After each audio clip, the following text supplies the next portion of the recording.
Сайн байцгаана уу? Би англи хэлийг олон улсад заах хэрэгтэй багш тогт хоёр байна. Энэ бол миний English Espanol тоогийн суваг. Энд би англи хэлийг эхнээс нь суурь тавин зааж байна. Өнөөдрийн хичээлээр би энгийн одоо цагийг давтамжийн дайвар үгтэй хамт хэрхэн яаж хэрэглэхийг заах болно. Төгсгөл хүртэл хамт байгаарай. Шинэ хичээл бүрийг тогтмол үзэхийг хүсвэл subscribe хийгээрэй. Мөн all буюу бүгд товчийг идэвхжүүлээрэй. Хичээлээ эхлэхийн өмнө бяцхан зар хэлье. Би англи хэлийг онлайнаар анхан болон дунд төвшний хичээлүүдийг ангиар болон ганцаарчлан зааж байгаа болохоор сонирхож байгаа хүмүүс байвал надтай холбогдорой. Одоо хичээлээ эхлүүлье.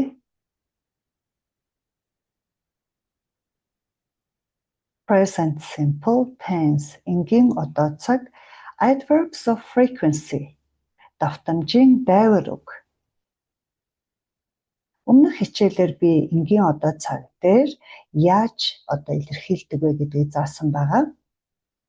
Би энэ төлөвний нэр орж ирлээ үйл үг.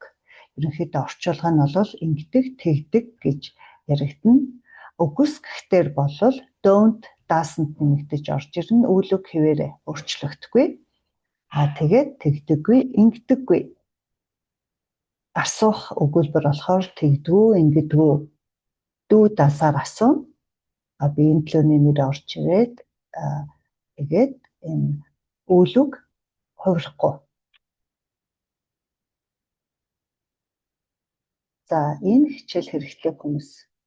Энэ хичээл хэрэгтэй хүмүүс бол яг өмнөх хичээлийг үзээрэй гэж би хүсмээр байна. Одоо шинээр энгийн одоо цаг дээр давтамжийн дайвар үг буюу ер нь давтагдж байгаа зүйлийг үйлдэлийг хэрхэн яаж илэрхийлдгийг сурах болно. За frequency гэдэг бол давтамж гэсэн үг. Тэгэхээр 0-оос 100% хүртэл одоо амьдралд аливаа нэг давтагдж байгаа зүйлийг одоо ярихад хэрхэн яаж ямар үг хэрэгэлдэг вэ? Өгүүлбэрийн хаана ордог вэ гэдгийг одоо үзэх болно. 100% аливаа зүйл хийгдэж байгаа бол always үргэлж. 80% та хийгдэж байгаа бол тэр орчим хувьтай хийгдэж байгаа бол usually ихэвчлэн гол төлөв гэсэн үг. 60% та бол often дандаа. 40% та бол sometimes заримдаа. 20% та бол rarely хаяа. Тэгээд 0% та бол never хизээч үгүй. Өгүүлбэрийн дэс дарааг үзэхэд бол 1, 2 гэсэн хувилбар байж байгаа. Эхнийх дээр ерөнхийдөө үйл үгний хаана ордог вэ гэдгээр зааж байгаа. Тэгэхээр энэ хоёр хувилбар маань болохоор ерөнхийдөө үйл үгтэй нэг хэсэг, to be-тэй салангад хоёр дахь хэсэг байж байгаа. Ийм хоёр. За эхлээд ерөнхийдөө үйл үгтэй яаж ордсон бэ гэдгийг харъя. Ерөнхийдөө бүх үйл өгнөттэй ороход эхлээд биеийн төлөвний нэр орж ирээд үүний дараа давтамжийн дайвар үг орж ирнэ. Аль нь ч байж болно. Ингээд дараа нь үйл үг орж ирдэг. Жишээн дээр харнаа хэдүүлээ. I always drink coffee. Би үргэлж кофе уудаг. She usually walks to school. Тэр эмэгтэй ихэвчлэн сургууль руугаа алхдаг. We often play tennis. Бид нар ихэвчлэн теннис тоглодог. They sometimes watch TV. Тэд нар заримдаа телевиз үздэг. За, ингээ харах юм бол яг үйл үгнийхээ урталт байж байгаа. Ерөөсөө үйл үгтэйгээ дандаа хамт байна гэсэн үг. Урд нь бах уу, ард нь бах уу гэдгээр л хэдүүлээ ялгана. Тэгэхээр ерөнхийдөө үйл үг to be биш л бол яг урд нь давтамжийн дайвар үг орж ирнэ.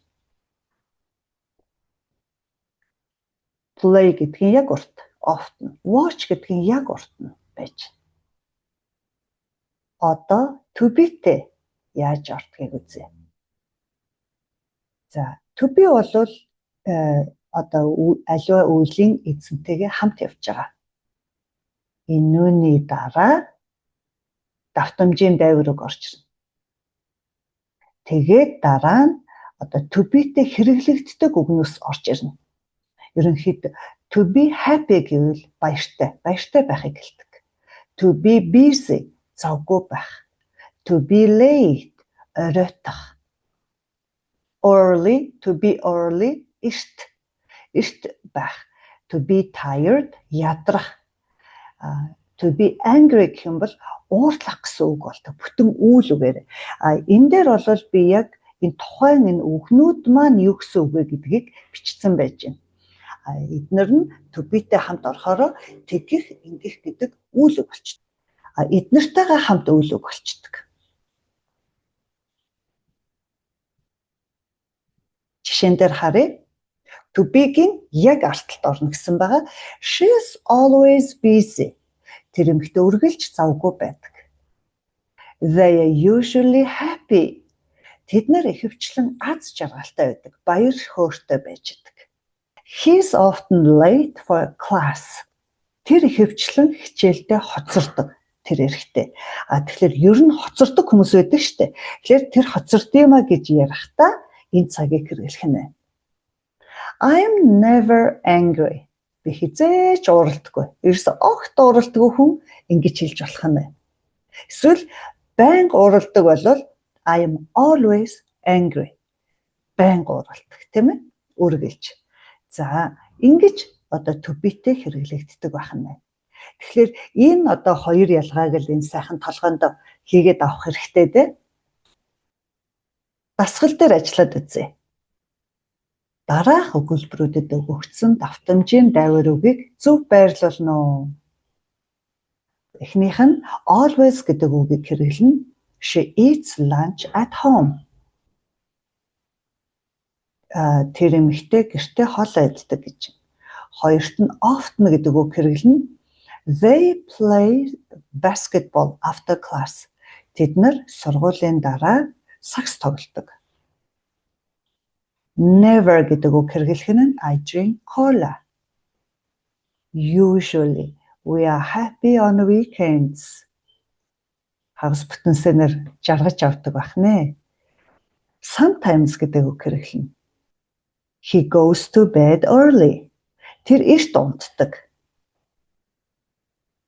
За тэгэхээр энэ хаалтан дотор орсон давтамжийн дайвар үгнүүд маань одоо энэ өгүүлбэр дээр орохдоо хаана нь орох вэ? Тэгэхээр энэ дээр бол хамгийн гол анхаарах юм to be-г хажиж болно. Энд to be байхгүй энэ дээр байж. To be-гийн арталт. Бусдынгийнх нь урталт. За ингээд л хийндээ. Тэгэхээр хэрэг бичиж хийх гэж байгаа бол одоо энэ бичлэгээ төр зогсоогоод бичээж тэмдэглэчээд дараа нь шалгаарай. Эсвэл толгойдоо ер нь бодоод хийх гэж байгаа бол хийгээд дууссныхаа дараа шалгуул үр дүнтэй. Одоо хариугаа шалгая. Нэгтгэх нь She always eats lunch at home. They often play basketball after school. I never drink cola. We are usually happy on weekends. He sometimes goes to bed early. Ийм дистаралтай хийсэн бол сайн байна. Хоёр дахь дасгал руу орно. Англи хэл рүү орчуулна. Бяцхан орчуулга хийгээд үзье. Би үргэлж эрт босдог. Тэр заримдаа кофе уудаг. Тэр эрэгтэй ээж болно, эмэгтэй ээж болно, аль нь ч ээж болно. Гол нь өгүүлбэрээ зөв бичих нь чухал. Тэд хизээж сагсан бөмбөг тоглодоггүй. Бид нар ихэвчлэн гэртээ хоол олдог. Гэртээ хоол иддэг. Тэр ном маш ховорхон уншдаг. Энэ дасгал дээр ажиллахад тус олох хитгэн үгийг хэлвэл босох гэдэг маань get up гэдэг үг байгаа. Drink coffee, кофе уудаг. Play, одоо энэ бол үгүйсгэх өгүүлбэр орж ирэх ёстой байх нь байна. Basketball, сагсан бөмбөг. Хоол идэх, eat. Унших, read. Read books байх нь байна. Номнууд уншдаг. За эднэрийг англи руу оруулаад үзээрэй. Хичээл яг энэ бичлэгээ зогсоогоод бичиж тэмдэглэж дуусчаад дараа нь шалгаарай. Одоо хариугаа шалгая. I always get up early. She sometimes drinks coffee. They never play basketball. We usually eat at home. He rarely reads books. Ингэж бичсэн бол зөв байх нэ манайхаа. Ингээд өнөөдрийн хичээл дуслаа. Энэ хүртэл хамт байсан танд баярлалаа. Хэрэв та миний зааж байгаа англи хэлний хичээлүүдийг алдалгүй үзэхийг хүсвэл English Espanol Togi сувагт минь subscribe хийгээд яг хажуудлынх нь all буюу бүгд товчон дээр дарж идэвхжүүлвэл танд намайг хичээл оруулах болгонд автоматар мэдээлэл очиад ах болно. Хэрэв танд хичээлүүд минь таалагдж байгаа бол лайк дараарай, бас сэтгэлдээ үлдээгээрэй. Энэ нь миний дараагийн хичээлд урам өгдөг юм. Баярлалаа. Дараагийн хичээл дээр дахин уулзъя.